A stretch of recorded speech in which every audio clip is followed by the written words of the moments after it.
The Last Smoke, Part 1. The rain lashes hard against the stained glass windows of your obsidian tower.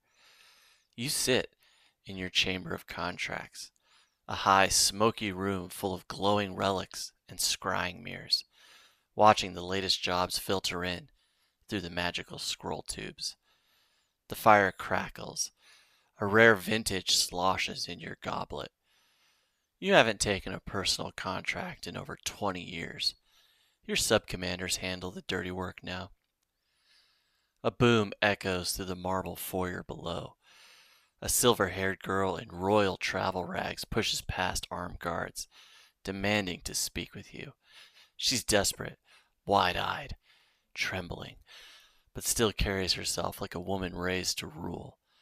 One look at her and you know she's running from death, or worse. Your steward glances at you, uncertain.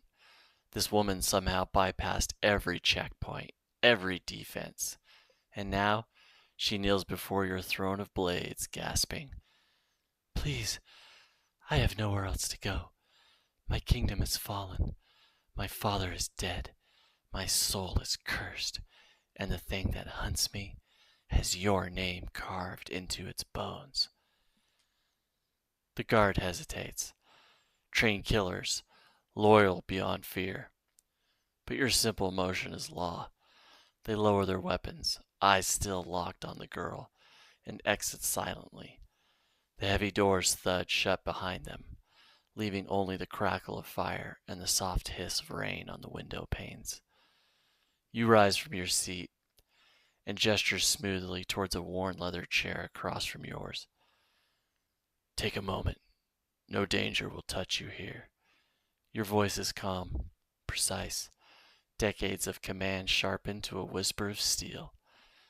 She sits, barely holding herself together. Mud and blood streak her travel cloak.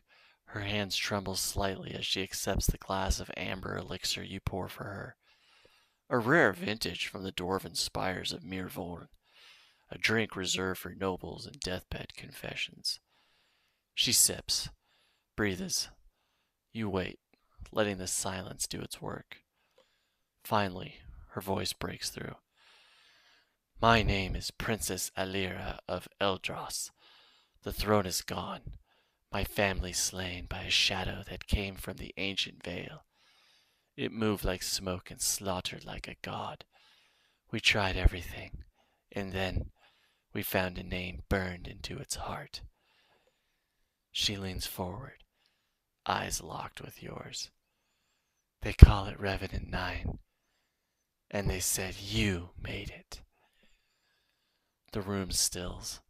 That name, Revenant Nine, an artifact mission, a black contract, long ago. Very few knew the truth. Even fewer survived it. You lean back in your chair, the firelight catching the faint etchings of old runes in your armor, trophies from lifetimes past. You swirl the glass in your hand, the weight of memory heavier than the drinks. For a long moment you say nothing. Then you begin. "Revenant Nine," you say, the name tasting like rusted steel and regret. "It wasn't a who, it was a what. Ninth in a line of forbidden constructs. I was contracted by a forgotten cult to recover a relic buried beneath the black spire of Velkar. They said it was a soul engine, designed to trap the essence of fallen heroes and stitch their power together." Your eyes narrow. "They lied. It wasn't an engine. It was a prison. And inside it were 9 warriors, each a legend, each betrayed, each dying with vengeance burned through their final breath. They fused into something that shouldn't exist, a perfect killer, born from justice, twisted into wrath." You pause. The fire pops like bone under your foot. "It needed a spark to awaken. My job was to retrieve it. I didn't ask questions. I brought it out of the dark and delivered it into the hands of men who couldn't, shouldn't, never been born. A week later, the cult was gone, burned, consumed. The Revenant walked free. You finally look her in the eyes, your voice cold now. I never saw it again, never heard its name spoken. I assumed it died, or found peace. But if it's back, and if it carved my name into its bones, you set your glass down. Then it remembers everything, including the ones who made it. She shivers. Outside, thunder rolls across the sky like a war drum. She speaks again, her voice softer now, almost afraid of the answer. Can it be stopped? You don't answer her question, not yet. Instead, you leap forward, resting your elbows on your knees, studying, not as a client, but as a possible variable in a very old question. You came far to find me, you say, voice low. You knew my name, you knew what hunted you, and yet you still came through rain, ruin, and death to my gates. Your eyes narrow slightly. So tell me, princess, before I decide if I raise my blade again, I want to hear your story. She stares at the fire for a moment, the flickering light dancing across her bruised face, before she begins. My family ruled Eldros for 90 generations, a kingdom of light, honor, and high magic. But peace breeds softness, and in time we trusted the wrong people. A chancellor, Corin Vale, rose through the court with silver words and shadow hands. My father listened. I watched. Her voice hardens now. When the dreams started, visions of smoke, blood, and screaming iron, I knew something had been summoned. I warned them. They ignored me until it appeared. She looks up at you. A thing wearing armor older than time, cloaked in shadows that bled across the floor. It didn't speak. It remembered. My father tried to command it. My mother tried to cleanse it. My brothers tried to kill it. She takes another sip, knuckles white. It killed them all. Then it looked at me and whispered your name. Her voice cracks, but she forces the words. I don't know why it spared me, but I ran. I ran through the ruins of my life, through the burning city, through the night, until I reached the only place I was ever told not to go. Your tower. Silence hangs heavy in the room. You sit there, staring at the princess, a girl born to rule, now a refugee of something ancient and monstrous. She's either bait, a curse, a miracle, maybe all three. But this might be something new. You stand, stride to your desk, and pull from its depths a black parchment etched with infernal ink. Contract vellum, stolen from the vaults of the underbank. You dip your quill in molten silver, and with a slow, deliberate flourish, you write out a clause so obscene, even your senior lieutenants would scoff at the audacity. One contract of personal retrieval and destruction of entity known as Revenant Nine. Client, Princess Alira of Eldros. Operative, the Guildmaster. Terms, total fealty of kingdom assets upon reclamation.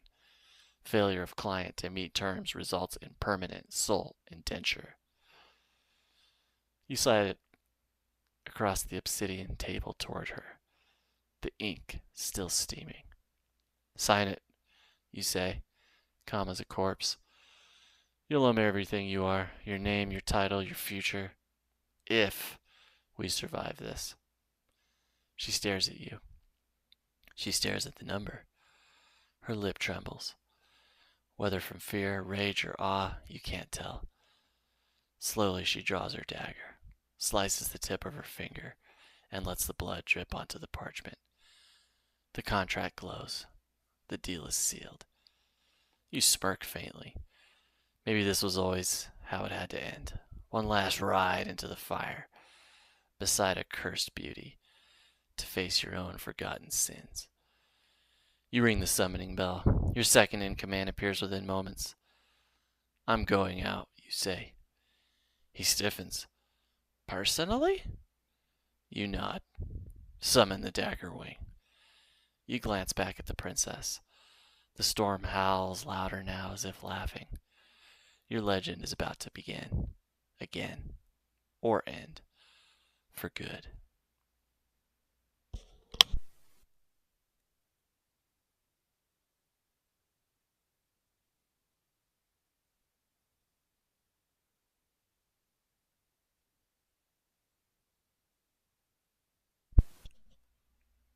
Part 2. Your gear. Legendary. Peerless. Tailored across lifetimes. Awaits you in the vault of echoes below the tower. The vault recognizes your presence and unlocks with a hiss of old magic. You step inside and begin to suit up. The shadow mantle cloak, woven from the threads of a void kraken's soul, folds over your shoulders, shifting color with every movement, silent even in storm winds. The whisper blade, your main weapon, forged from collapsed starlight and tempered in demon ichor, slides effortlessly into its sheath. It has tasted gods and gutter rats alike. Lockpicks, carved from phoenix bones, poisons refined from the venom of extinct monsters, boots that step silently even across dragon glass, and armor light as air, strong as fate. As each piece falls into place, you feel old instincts waking. Faint stirrings of hunger, calculation, thrill. You step out into the storm-drenched night, the princess waiting beneath a flickering sky lantern. Her cloak is soaked, her eyes fierce, her posture defiant. She holds the contract in her satchel like a holy relic. Behind you, the dagger wing, your personal sky cutter, sleek and black with crimson sails, rises from the lower docks. Crew already aboard, half terrified, half honored to carry you once more. You give her a nod. Your lead, princess. She swallows her fear, then turns and walks towards the boarding ramp. You follow without sound, the storm roaring above as if trying to drown you both before the journey begins. Once aboard, the sky cutter tears into the clouds. The world below becomes mist and memory.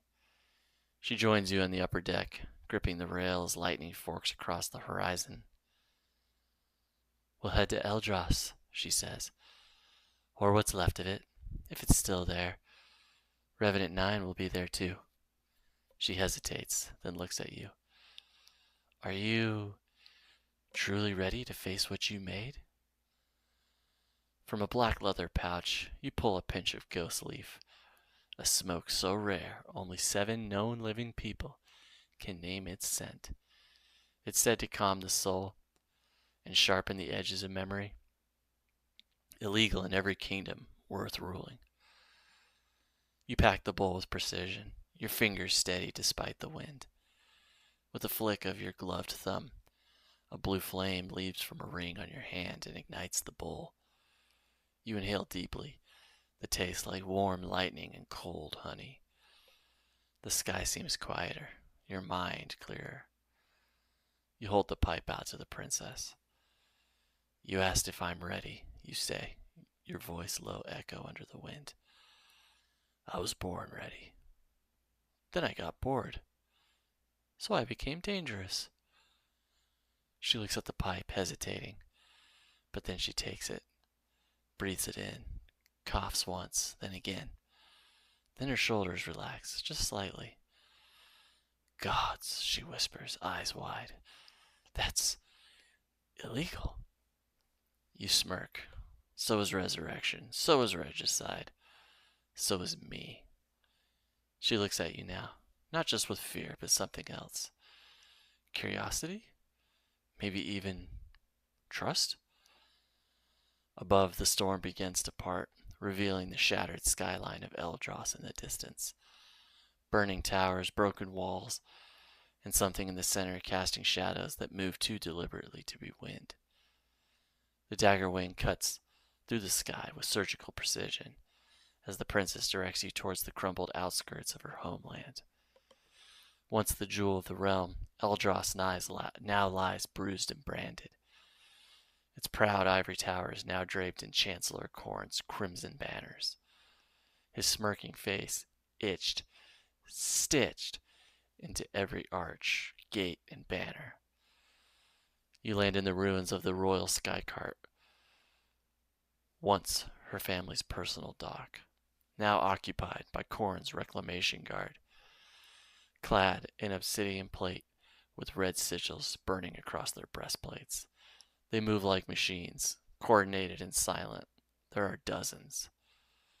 The moment your boots touch the stone, a chorus of blades and bows raise towards you. A lead officer steps forward, towering, half machine, draconic blood in his voice. Princess Alira. His eyes flick briefly to you, then back to her. We were ordered to let you die in exile. Your return is an act of treason. Come quietly, and Lord Corrin may allow you to die cleanly. The princess steps forward, her voice louder now, tempered by your presence.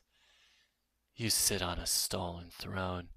That thing in the castle isn't yours to command, and I'll see you all broken before I let this kingdom rot.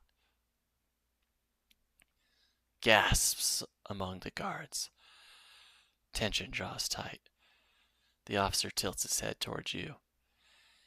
And you, old man, we've read the black books. We know who you used to be. Your tricks won't work here. This is Corrin's realm now. You step forward, slow and easy, and pull from your cloak a second pipe, the serpent's grace, coiled in mithril with a bowl carved from a dragon fang. You light it with the same lazy flick, taking a long drag. The air grows quiet. Even the wind seems to pause. You offer the pipe to the officer with a slight grin. You boys need this more than I do. A breath, a pause. You see, I don't kill for fun anymore. But I do it better than anyone else ever did. So before this gets tragic, maybe consider stepping aside, letting me and the princess pass. The officer sneers. You're outnumbered, outarmed, outdated. You shrug, exhaling a slow stream of shimmering smoke. But not outclassed. They make the first mistake. A sword flickers, and you move. What follows is art. Your cloak whips like shadow and storm, vanishing you from sight. You appear behind the first guard and drive the whisper blade through a sliver in his armor. He's dead before he hits the ground. The second, disarmed in a blink, his throat opened with a flick of your pinky blade. The third raises a war horn. You slide beneath his strike, cut the strap on his breastplate, and bury a throwing knife in his temple mid-turn. The rest charge, trained elites, modified with alchemy, machine, and blood magic. You dance through them, one by one, each death cleaner than the last. Arcs of silver, bursts of blood, the flash of enchanted steel. The princess stands in stunned silence as the entire platoon falls in under a minute. You never break a sweat. When the last body hits the ground, you sheathe your blade and offer the still burning pipe, untouched during the slaughter, back to her. Negotiations over. Let's go knock on the chancellor's door.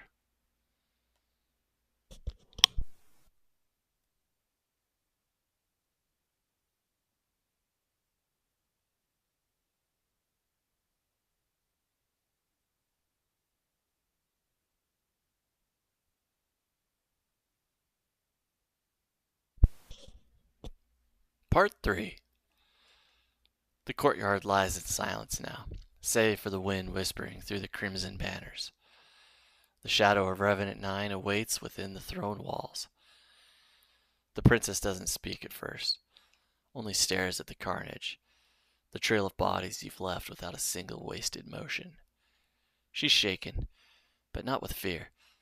Something else brews behind her eyes now. Certainty. She walks forward and you follow, her steps echoing across the broken marble of the royal promenade. Together you descend into the heart of Eldros, weaving through once grand halls now painted in crimson and black.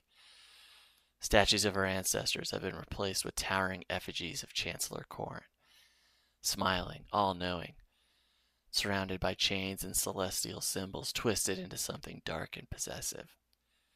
His regime is not just military, it's spiritual, psychological. Guards watch you from the shadows but do not engage. Word of the massacre spreads like wildfire, and no one is eager to follow the last squad's fate. Finally, the grand throne hall. Once a place of music and law, now a dark cathedral of power. At the far end, upon a jagged throne forged from broken royal weapons, sits Chancellor Corn, regal, unarmored, smug. His face is younger than expected, but his eyes are impossibly old. He rises as you approach, spreading his arms. "My dear princess," he purrs, "and the ancient shadow returned to walk again. You look smaller in person, Guildmaster. Time has trimmed your legend." He studies you both like a cat studying prey, then steps closer. "You shouldn't have come. It wakes faster now that you're near. It still remembers your hands, your lies, your sins. Revenant Nine is no longer mine to command. It only obeys its pain now." He turns to Alira. "But you were always meant to rule beside me. And you still can. Just say the word. Leave all this behind. Him, the relic, all of it. Come home. Be with me." He extends his hand. Alira looks at you. The air is thick with tension. Magic, history, grief, and power all coiled together in the throne room. The walls themselves hum with the presence of Revenant Nine, buried deep below the castle. You reach into your cloak again, drawing out another relic of your legendary past. The crown's smoke. A pipe carved from Obsidian found in the hollow skull of a dead titan. It's said to calm storms when lit. You pack it with a pinch of eclipse root, a smoke that only grows in one forgotten corner of the underworld. You light it with a whisper. The scent of it alone brings a flicker of fear to even the most stoic guards lining the walls. You take a long, deliberate draw, your eyes locked on Corn's the entire time. Then, with perfect ease, you speak. "Revenant Nine," you repeat, voice slow and cool. I vaguely remember that name. Foggy times, you see. A lot of blood. A lot of screams. Could have been a Tuesday? Yeah, it was just another notch in the belt. You let the smoke curl from your lips, coiling around your words like a serpent made of memory. "So why don't you clear things up for me, Chancellor? Why's your face plastered all over this kingdom like a cheap broadsheet? Why's this nice princess?" You nod casually towards Alira. "Running through rain and ruin to find me?"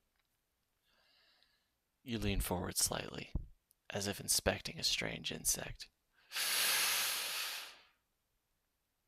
"And why the hell is a ghost I already laid to rest whispering my name instead of yours?"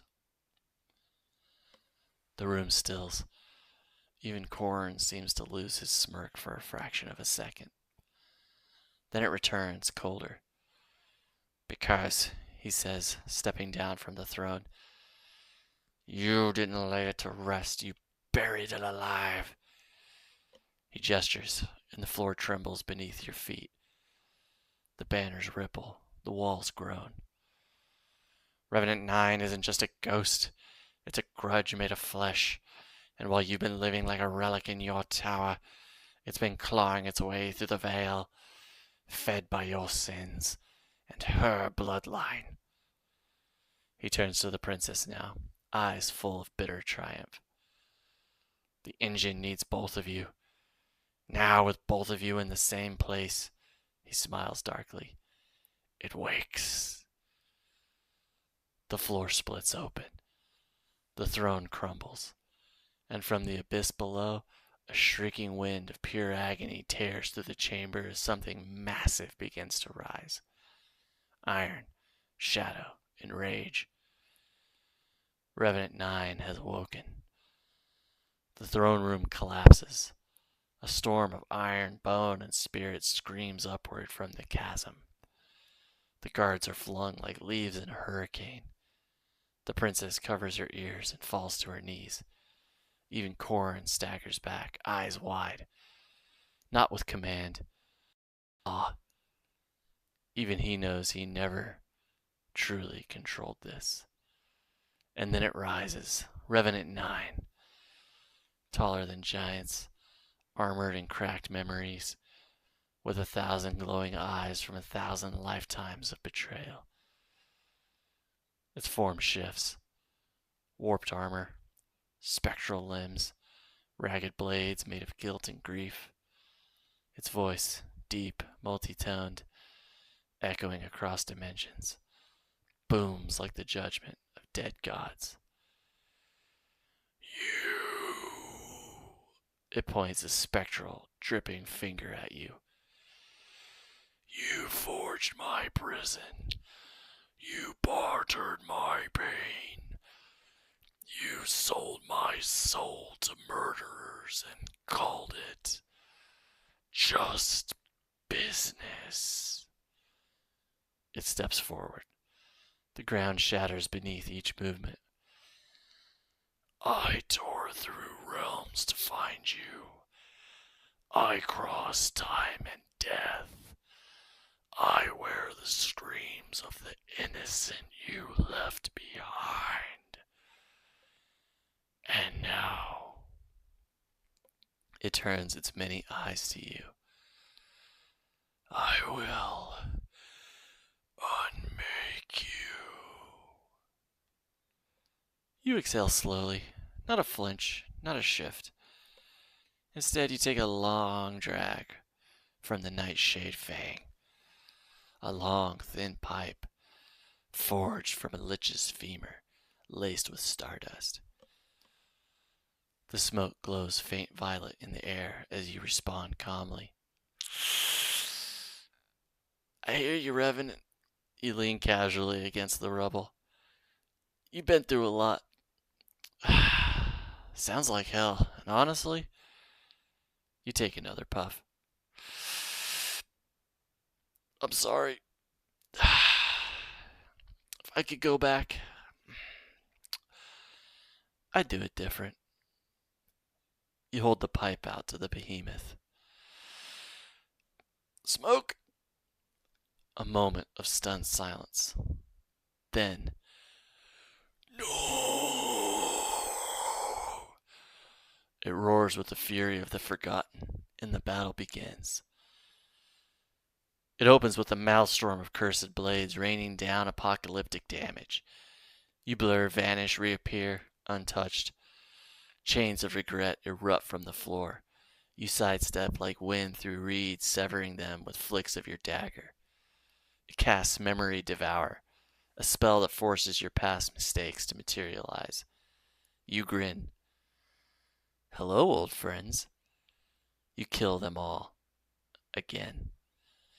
You move through the Revenant like poetry in a battlefield.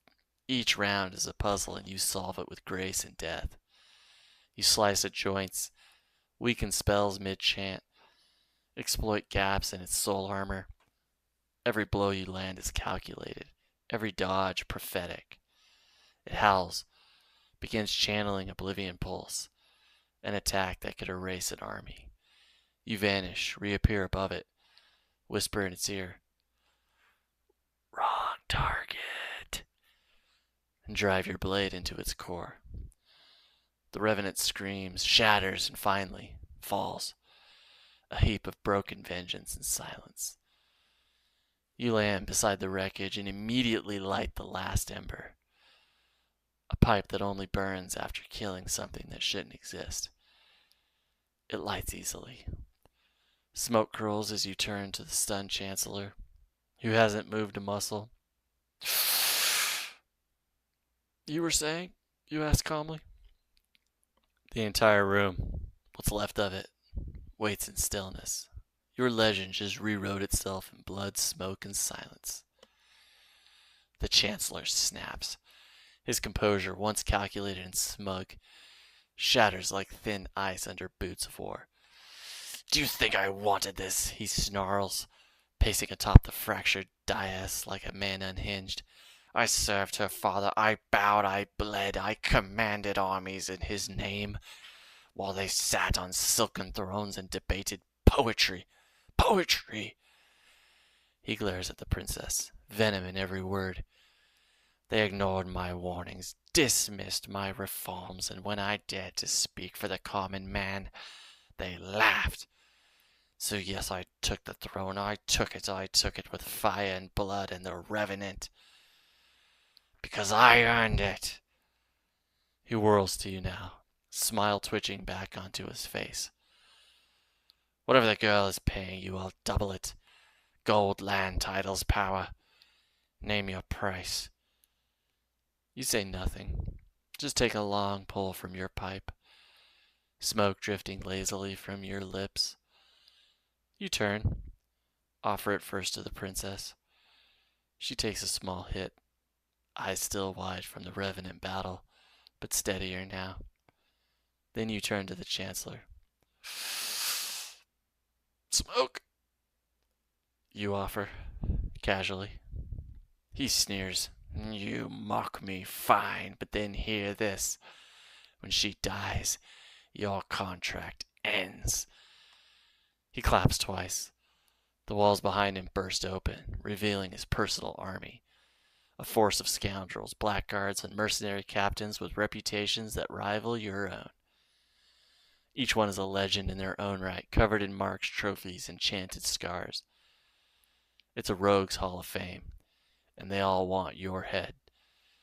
Corin steps backwards into the shadows, voice echoing as he slips into hidden passageways. "Kill the princess. Leave the relic. I'll deal with the Guildmaster when he's finally exhausted." The army surrounds you. You exhale, let the smoke settle, then hand the still burning pipe back to the princess. "Hold this. Don't let it go out." She grips it like a relic, standing in the center of the room, unmoving, untouched. And then you move. Blades scream, spells crash. A dual scythe wielder charges. You disarm him mid-twirl and slit his throat with his own blade. A monk with 7 eyes and tattoos that shifts like stars throws a barrage of soul strikes. You vanish, reappear behind her, and fold her into silence. A frost mage chants a spell meant to end a city. You flick a coin, and it detonates his mana core mid-cast. A brute with the strength of giants swings a hammer meant for dragons. You parry it with 2 fingers, flip onto his shoulders, and crush his windpipe on the way down.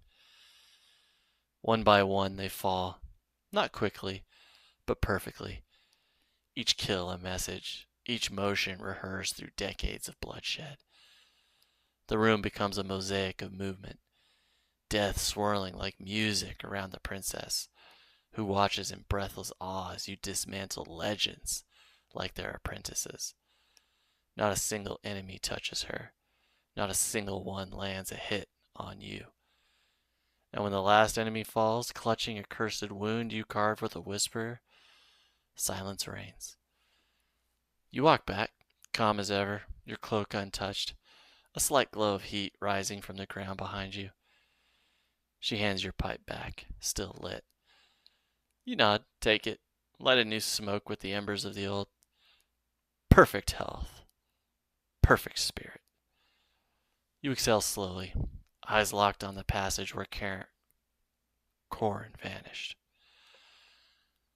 I only take one job at a time, you say. The smoke curls around you like a halo of shadow and indifference as you turn from the battlefield of broken legends and burning ambition. You glance toward the throne, the cracked relic of stolen rule, the bodies cooling in the hall, the silence echoing your final breath of the fight. Then to the princess. You step close, quiet, casual, as if you just returned from a walk, not a massacre, and extend a fresh rolled blend of starlit ember, laced with drifting blue flecks that only appear when crushed under intense pressure. A truly rare and delicate smoke. Contract's complete, you say, voice calm as ever. Revenant's dead. Kingdom's yours again. Chancellor's a leftover. Let history deal with him. You strike a spark with a flick of your fingernail and light her pipe for her. So, you exhale, turning your gaze to her with that signature nonchalance. You gonna make good on your end? There's a moment, just a flicker, where she looks at you like she's trying to figure you out. After all that, you're still calm, still detached, still impossible yourself. She takes a drag, the pipe glowing faintly in the dusk light creeping through the ruin-stained glass windows. Then, with the poise of a queen reborn, I always pay my debts, especially to the devil I summoned to save me. She reaches into her cloak and produces a binding seal, pulsing with old magic, signed in her blood, stamped with the royal crest. A scroll containing not just coin and lands, but influence, the kind that only comes from resurrected dynasties. Vault access, border immunity, trade rights, all in the new regime. And a quiet promise that your name will never be spoken aloud again unless you will it. She hands it over. You take it without comment, slipping it into your cloak with the same movement you've used 1,000 times before. Appreciate it. You take another slow drag, then turn to leave. No farewell, no obligation, just another job. But before you're out of earshot, she calls after you. Will I ever see you again? You pause at the shattered doors. Let the smoke curl around your words. Only if someone else makes a very expensive mistake.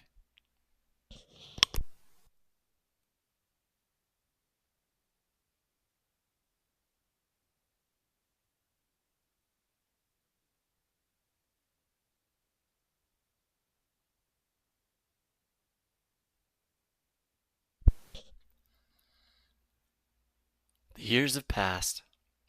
In the towering heights of Black Glass Haven, the world continues to burn and rebuild below. Kingdoms rise, empires fall. Legends are born and forgotten again. But in your Obsidian Tower, the highest point of the skyborn city, the air stays still, and the smoke never runs out. And the contracts, well, they never stop either. You remain the Guildmaster. Decades of managing others, hearing whispers of wars and wonders you had no hand in, reading the blood-soaked poetry of mercenaries' reports while puffing the finest rare blends, often amused, rarely impressed. Then one day, a familiar silhouette steps through the black iron doors without knocking. She's older now, but only in years. Queen Alira of Eldros. Silver hair, spine straighter than ever, her eyes just as fire lit. She still walks like a woman who owns her fate. You regard her without a word as she removes her cloak, brushes the rain from her shoulders, and steps into the sacred lounge space beside your massive arcanic window. She doesn't ask for permission. She just smiles and says, "Got anything good?" You smirk, reach into your reserve chest, and pull out the eternal coil, a glass bowl enchanted to burn the finest blend exactly once, then vanish forever, a luxury most never see, let alone share. You pack it with celestial hollow leaf, something grown only on the roof of the world and harvested during eclipses, a flavor that tastes like memory itself. You light it for her, then yourself. You sit.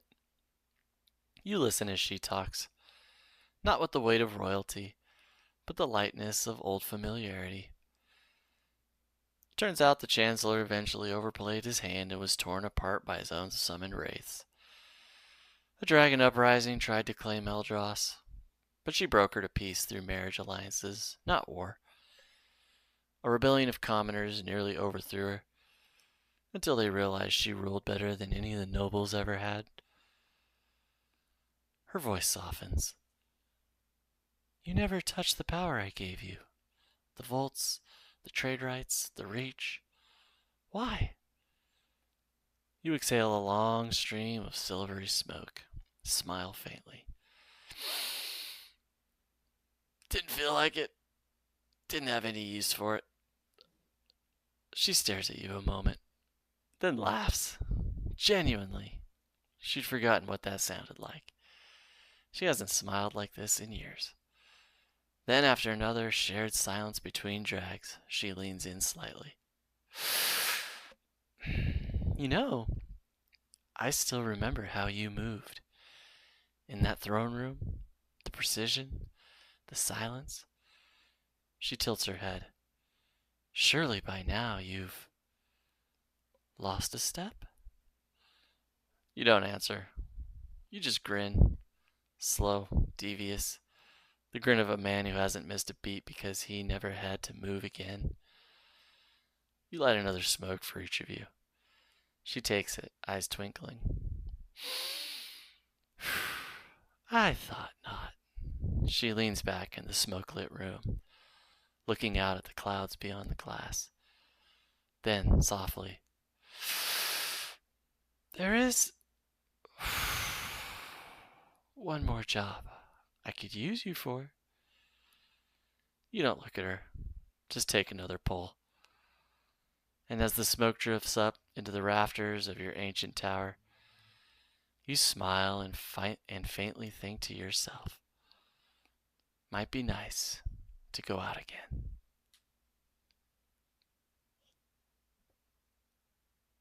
To be continued.